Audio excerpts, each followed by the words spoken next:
Hello students, welcome to my YouTube channel Krishna tuition classes.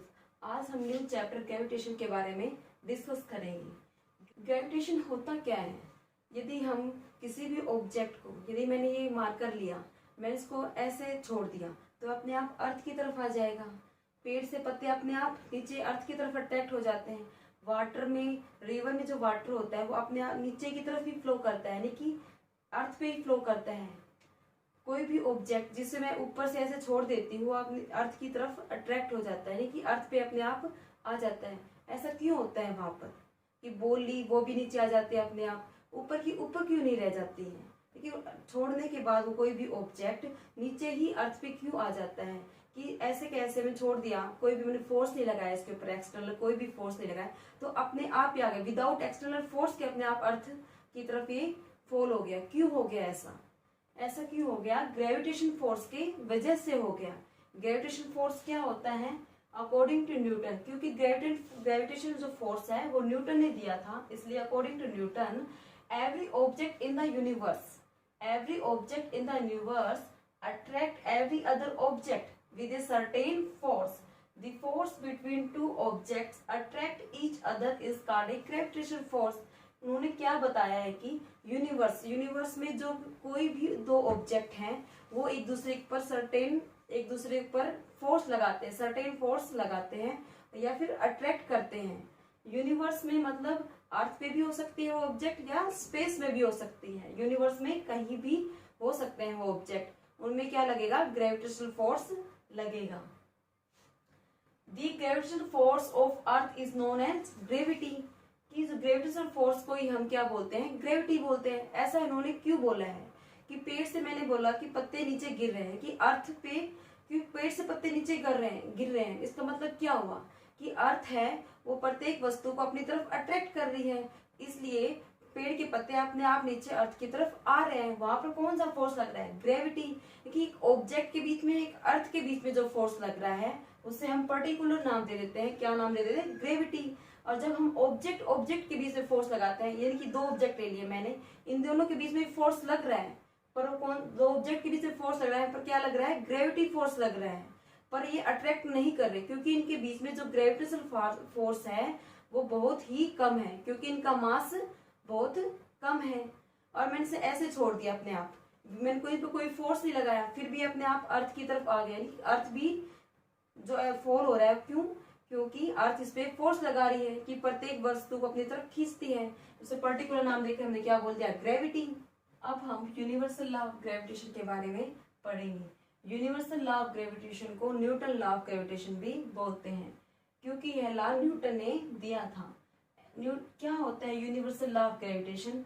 Every body in the universe attract every other body with a force which is directly proportional to the product of their masses and inversely proportional to the square of distance between them। यानी कि जो attraction होगा universe में, जो body के बीच में जो attraction होगा फोर्स का, वो मास के डायरेक्टली प्रोपोर्शनल होगा और डिस्टेंस के, यानी कि स्क्वायर ऑफ डिस्टेंस के इनवर्सली प्रोपोर्शनल होगा। अब हम इस टर्म को मैथमेटिकल फॉर्म में लिखते हैं। फॉर एग्जाम्पल, हमने दो बॉडी ली, इसका मास m1 लिया, इसका मास m2 लिया, ये इनका सेंटर हो गया बॉडी के बीच की। इन दोनों की दूरी को हम क्या बोला? डिस्टेंस बोले हमने। अब क्या बोला मैंने? Force is directly proportional to masses. कि फर्स्ट क्या है?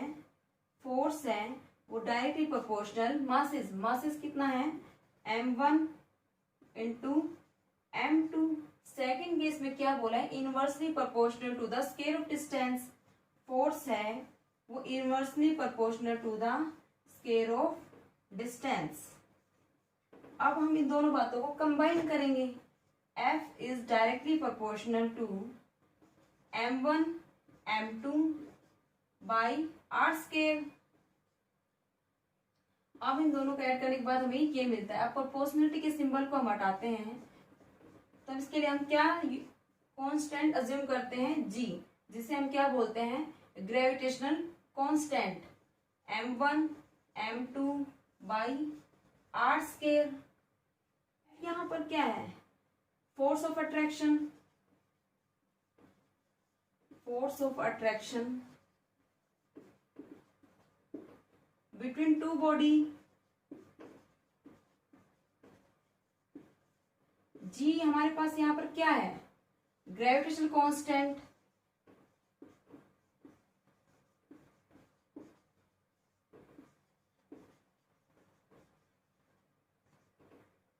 m1 m2 क्या है, मासेस टू बॉडी के,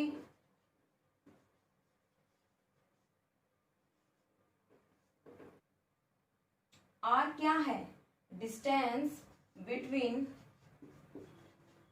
टू बॉडी के बीच की दूरी है सेंटर से।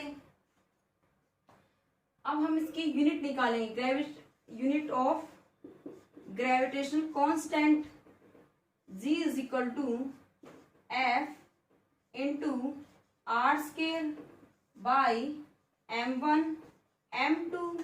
f की यूनिट क्या होती है, फोर्स की, यानी कि f क्या है यहाँ पर, फोर्स ऑफ अट्रैक्शन। फोर्स की क्या यूनिट होती है, न्यूटन। डिस्टेंस हमने किसमें मेजर की, मीटर में, कि metre into metre, metre square. m1 m2 क्या है, मासेस, kg इंटू kg, तो इसकी यूनिट क्या आ गई, न्यूटन मीटर स्क्वायर पर kg। जो ग्रेविटेशनल कांस्टेंट होता है,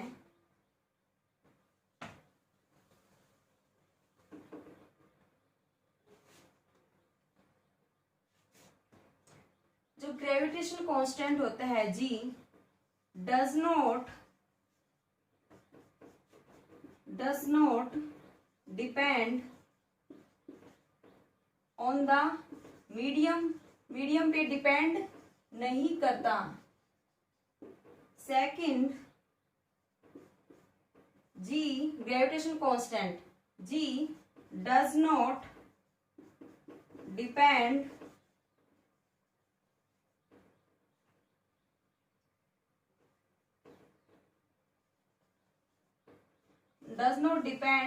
on the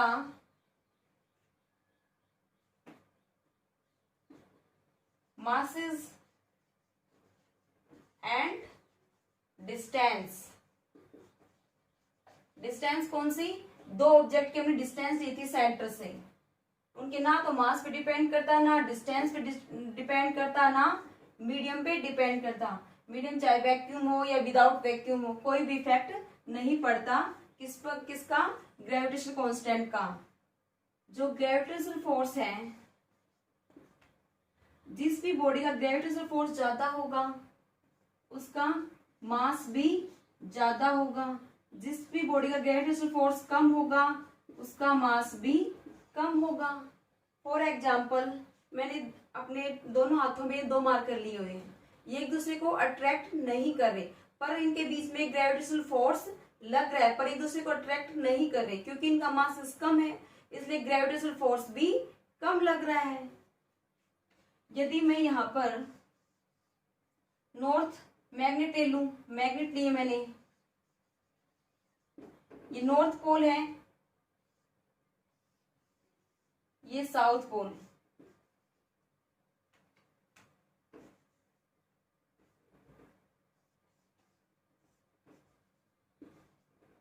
अभी क्या कर रहे हैं, एक दूसरे को अट्रैक्ट कर रहे हैं, क्योंकि इनके बीच में ग्रेविटेशनल फोर्स क्या लग रहा है, ज्यादा लग रहे हैं, इसलिए एक दूसरे को अट्रैक्ट कर रहे हैं। कि जिस भी बॉडी का मास ज्यादा होगा वहां पर ग्रेविटेशनल फोर्स ज्यादा होगा, जिस भी बॉडी का मास कम होगा वहां ग्रेविटेशनल फोर्स कम होगा।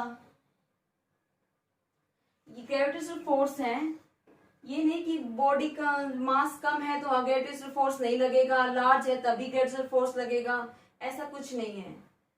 इनकी ग्रेविटेशनल फोर्स लगेगा, चाहे कम लगे ज्यादा लगे, वो बॉडी के मास पर डिपेंड कर रहा है और उसके डिस्टेंस पे भी डिपेंड कर रहा है। ये यदि मैं ये दोनों पास पास लिए तो अट्रैक्ट कर रहे हैं, यदि मैं एक मैग्नेट ये ले लूं, यहाँ पर नॉर्थ पोल इसका, ये साउथ पोल है, और एक मैग्नेट में इधर काफी दूरी के बाद ले लूं, यहाँ पर नॉर्थ पोल ले लूं, यहाँ साउथ पोल ले लूं, अब इनके बीच में अट्रैक्शन नहीं होगा, क्योंकि इनकी डिस्टेंस ज्यादा हो गई है, इसलिए इनके बीच में अट्रैक्शन नहीं होगा। मास के साथ साथ ये डिस्टेंस पे भी डिपेंड कर रहा है।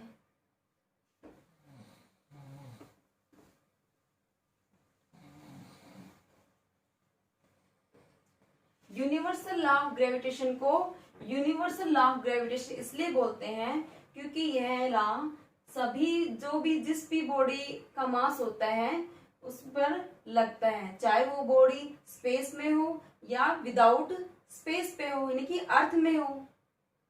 जो भी बॉडी मास कंटेन करती है वहां पर ग्रेविटेशन फोर्स लगता है, इसलिए इसे यूनिवर्सल लॉ ऑफ ग्रेविटेशन बोलते हैं।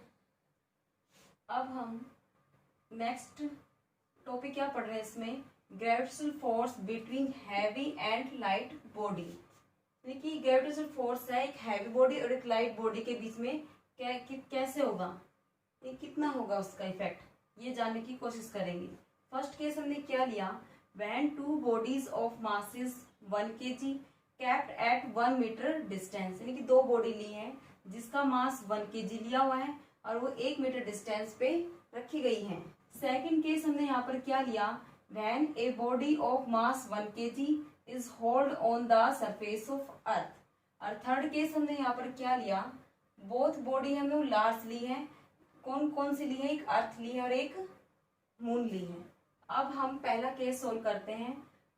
दो बॉडी ली है जिनका मास क्या है 1 kg, यानी कि m1 is equal to 1 kg, m2 is equal to 1 kg, और जिनकी डिस्टेंस है वो कितनी है 1 मीटर, यानी कि दो बॉडी ऐसे हैं, इसका m1 मास है, इसका m2 मास है, और के सेंटर से दोनों सेंटर के बीच की जो दूरी है वो r है। हमने यूनिवर्सल लॉ में फोर्स ऑफ अट्रैक्शन क्या पढ़ा था, F is equal to G m1 m2 by r square. अब इनमें वैल्यू पुट कर देंगे, F is equal to G की वैल्यू क्या होती है 6.67 10⁻⁻11 न्यूटन मीटर स्क्वायर पर केजी स्क्वायर। तो इसकी वैल्यू जी की जगह हम पुट करेंगे 6.67 10⁻⁻11 इंटू m1 m2 की वैल्यू पुट कर देंगे यहाँ से 1 इंटू 1 बाय डिस्टेंस कितनी दी है 1 मीटर की 1 इंटू 1। ऐसे हमें यहाँ क्या मिलता है, F इज इक्वल टू 6.67 10⁻⁻11, यानी कि जो फोर्स ऑफ अट्रैक्शन लगा हुआ है दो बॉडी के बीच में वो क्या लगा हुआ है, बहुत ही स्मॉल लगा हुआ है।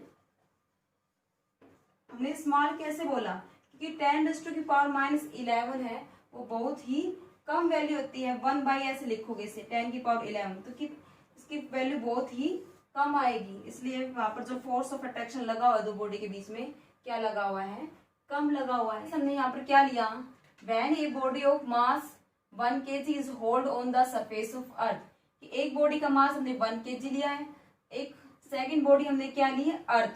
अर्थ का मास कितना होता है 6 इंटू 10⁻24 kg। और अब रेडियस ऑफ अर्थ की वैल्यू कितनी होती है 6.4 10⁻6 मीटर। अब इसकी वैल्यू भी हम पुट करेंगे G इंटू m1 m2 इसी फॉर्मूले में, F इंटू 6.67 10⁻⁻11 G की वैल्यू है, मासेस कितने दिए हुए हैं 1 इंटू 6 इंटू 10⁻24 बाई रेडियस कितनी दी हुई है 6.4 10⁻6। इसका हम स्क्वायर रूट कर देंगे क्योंकि यहाँ 8 स्क्वायर है, इसे सोल्व आउट करेंगे तो हमें क्या मिलेगी, फोर्स की वैल्यू यहाँ पर 9.8 न्यूटन। लेकिन क्या है यहाँ पर हमें क्या समझ में आया, यहाँ पर जो फोर्स लग रहा है वो क्या लग रहा है, लार्ज लग रहा है।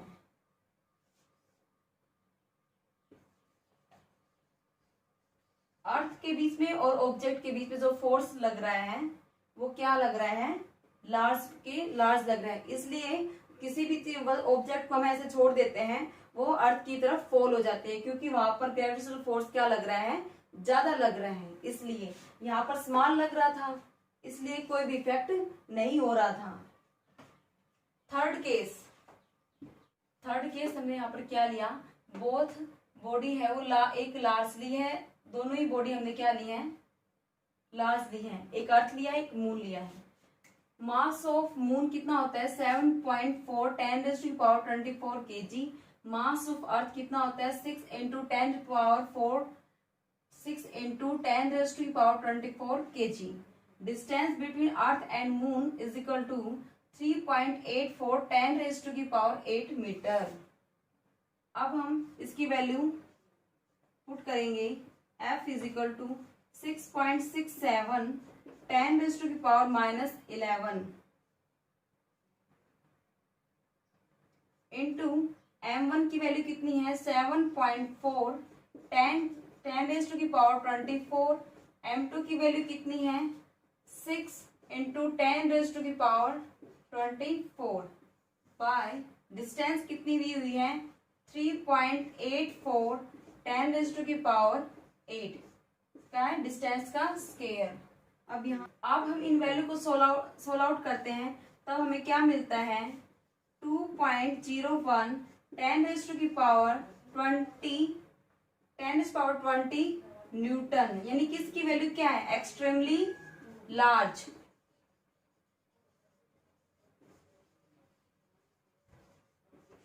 जब हमने एक बॉडी ली एक अर्थ लिया, जब उनके बीच में फोर्स ऑफ अट्रैक्शन था वो 9.8 न्यूटन था। और हमने दोनों बॉडी लार्ज ली कि मून और एक अर्थ लिया, तब उनके बीच में force of attraction extremely large आया है। एक्सट्रीमली लार्ज होने की वजह से ही मून है वो अर्थ के चारों ओर रिवॉल्व करती है। जो प्लेनेट होते हैं सन के चारों ओर इसलिए रिवॉल्व करते हैं क्योंकि फोर्स ऑफ अट्रैक्शन के बीच में है वो एक्सट्रीमली लार्ज होता है। आज हमने इसमें 4 टॉपिक के बारे में कंसल्ट किया है। फर्स्ट क्या था ग्रेविटेशनल फोर्स, सेकंड हमने ग्रेविटी के बारे में पढ़ा, थर्ड हमने यूनिवर्सल लॉ के बारे में पढ़ा, फोर्थ हमने gravitational force between heavy and light body. Gravitational force क्या होता है जब दो बॉडी के बीच में फोर्स लगता है उसे हम ग्रेविटेशनल फोर्स बोलते हैं। ग्रेविटी में क्या होता है एक बॉडी होती है एक बॉडी और अर्थ के बीच में जो फोर्स लगता है उसे हम ग्रेविटी फोर्स बोलते हैं, उसे पर्टिकुलर नाम दे दिया गया है। जैसे मैंने बताया था पेड़ से पत्ते गिरते हैं वो ग्रेविटी फोर्स लग रहा है वहां पर। थर्ड केस हमने क्या पढ़ा यूनिवर्सल लॉ। यूनिवर्सल लॉ में हमने ये पढ़ा था कि जो फोर्स ऑफ अट्रैक्शन होता है वो मास के ऊपर डिपेंड करता है।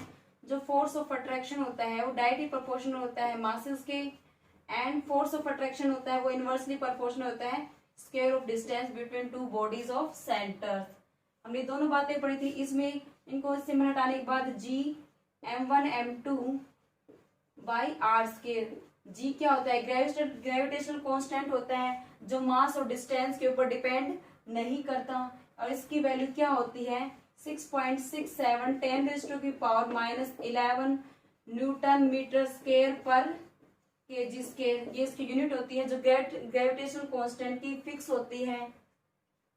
फोर्थ केस में हमने यहाँ पर क्या पढ़ा, जो ग्रेविटेशनल फोर्स होता है between heavy body and light body के बीच में डिस्कस किया था कि दो बॉडी यदि बॉडी लार्ज होगी तो वहाँ ग्रेविटेशनल फोर्स ज्यादा होगा, कि मास बॉडी का मास ज्यादा होगा तो ग्रेविटेशनल फोर्स भी ज्यादा होगा, मास कम होगा तो ग्रेविटेशनल फोर्स भी कम होगा। लेकिन मून और अर्थ लिए हमने लार्ज बॉडी ली थी तो वहां पर फोर्स ज्यादा था, कि सरफेस लिया एक ऑब्जेक्ट लिया और एक हमने अर्थ ली वहां पर फोर्स भी लार्ज था, यहाँ पर एक्सट्रीमली लार्ज था, एक्सट्रीमली लार्ज था। यूनिवर्सल लॉ होता है वो मास और डिस्टेंस पे डिपेंड करता है। आज की वीडियो में हम इतना ही।